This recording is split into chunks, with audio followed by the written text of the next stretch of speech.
চোখের জলে কৃষকের হাহাকার। ফারাক্কার এনটিপিসির জল ও ছাই জলে সর্বনাশ, হাজার হাজার বিঘা জমির ফসল নষ্ট। ফারাক্কার এনটিপিসি থেকে বেরোনো জল ও ছাই জল ঢুকে ইমামনগর ও বাহাদুরপুর অঞ্চলের একাধিক গ্রামের হাজার হাজার বিঘা ধান চাষের জমি জলমগ্ন হয়ে পড়েছে। এর ফলে ব্যাপক কৃষি ক্ষতির মুখে পড়েছেন এলাকার কৃষকেরা। হাঁটু সমান জল ও ছাই জলে ডুবে গিয়ে পুরোপুরি নষ্ট হওয়ার মুখে ধান চাষ। পরিস্থিতি খতিয়ে দেখতে শুক্রবার সরেজমিনে এলাকা পরিদর্শনে যান কংগ্রেস নেতা ও সমাজসেবী মাহতাব শেখ, আইএনটিইউসি ব্লক সভাপতি আতাউর রহমান এবং কংগ্রেসের সহ সভাপতি নুরুল ইসলাম। তাঁদের সঙ্গে উপস্থিত ছিলেন কয়েকশো ক্ষতিগ্রস্ত কৃষক। কৃষকদের অভিযোগ, দীর্ঘদিন ধরে এনটিপিসির জল নিষ্কাশনের অব্যবস্থার কারণে তাদের চাষের জমিতে জল জমে থাকছে। বর্তমানে সেই জল ও ছাই জল জমে ধান পুরোপুরি নষ্ট হওয়ার পথে। অনেক কৃষক জানিয়েছেন, ধান পেকে গেলেও জমিতে জল থাকায় ফসল কাটার সুযোগ পাননি। চোখের জল ফেলতে ফেলতে এক কৃষক বলেন, আমাদের জমিতে সরাসরি এনটিপিসির জল ছাড়া হচ্ছে। ধান তো নষ্ট হচ্ছেই, ছাই জলে সব শেষ হয়ে যাচ্ছে। বহুবার জানিয়েও কোনো সমাধান পায়নি। কৃষকদের আরও দাবি, এই এলাকায় ধানের পাশাপাশি শীতকালীন মৌসুমে শাকসবজি চাষও হয়, কিন্তু জমি জলমগ্ন থাকায় চলতি বছরে শীতের চাষও পুরোপুরি বন্ধ হয়ে গেছে। চাষবাসই তাঁদের একমাত্র জীবিকা হওয়ায় পরিবার চালানো নিয়ে চরম অনিশ্চয়তার মুখে পড়েছেন তারা। পরিদর্শন শেষে সমাজসেবী মাহতাব শেখ বলেন, নিজের চোখে কৃষকদের দুর্দশা দেখলাম। অবিলম্বে এনটিপিসি কর্তৃপক্ষকে বিষয়টি জানিয়ে স্থায়ী জল নিষ্কাশন ব্যবস্থা ও ক্ষতিপূরণের দাবি জানানো হবে। দ্রুত ব্যবস্থা না নেওয়া হলে বৃহত্তর আন্দোলনে নামতে বাধ্য হব।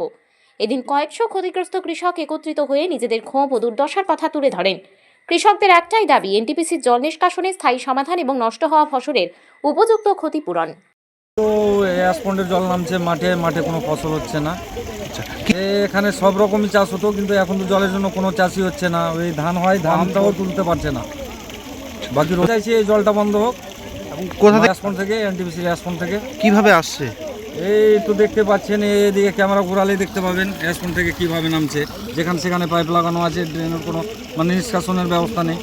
তারা না পারে না, কিন্তু পারছে, করছে, ছাড়ছে। এই কতজন জমিতে জল যাচ্ছে, ওই জলকে আমরা থামতে হবে। ধান ফসল পানি হয় না।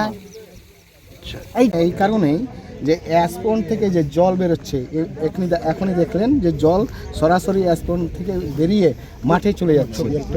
যে মাঠে চলে যাচ্ছে, এর কারণে জমি নষ্ট হচ্ছে। এই জমি এখান থেকে শুরু করে আমতলা পর্যন্ত জমি প্রায় 2-3 হাজার বিঘা হবে।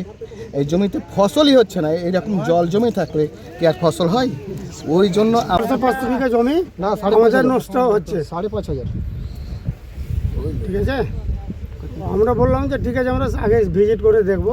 ভিজিট করে দেখে উপরে কি করছে ওরা? যদি আসলে ক্ষতি হয় তাহলে আমরা নিশ্চয়ই এনটিপিসিকে কর্তৃপক্ষকে গিয়ে ধরবো। আমরা এসে ভিজিট করে দেখছি, তো 400-500 বিঘা না, দেখা যাবে হয়তো 1,000-2,000 বিঘা জমি নষ্ট হচ্ছে আর কি। এমন নষ্ট হচ্ছে যে যারা চাষি চাষ করছে, কিন্তু চাষ করার পরে যখন ধান তুলতে যাবে তখন আর ধানটাও তুলতে পারে না। এখন যা অবস্থা আছে দেখতে পাবেন, মানে ধান হয়তো বিঘাতে 4 বিঘা, যদি 1 বিঘাতে 20 মণ ধান হয়, এখন যেটা পরিস্থিতি, আমার মনে হয় 5 মণও ধান নিতে পাই না। আপনার 1 বিঘা জমিতে মিনিমাম 4,000 টাকা খরচ হবে মিনিমাম। আর যদি ও 4 মণ যদি ধান পায়, সেটা 4 মণ ধানে হয়তো দামটাও পাবে না, যেটা মজুরি খরচ হয় সেটাও পাবে। আমরা এটা নিয়ে বড় আন্দোলন আগে এনটিপিসিকে বলবো, কর্তৃপক্ষকে। যদি ভালোভাবে করে দিল ভালো কথা, নাহলে আমরা আবার বড় আন্দোলন করবো। যারা কৃষকদের দাবি যে তারা এই কৃষকের উপরে, জমির উপরে তাদের পরিবার জীবিকা। এই জমি যদি ফসল না তুলতে পারে তাহলে তারা সর্বহারা পড়বে। কি বলবেন তাদের পাশে দাঁড়িয়ে, আপনি কি বলবেন?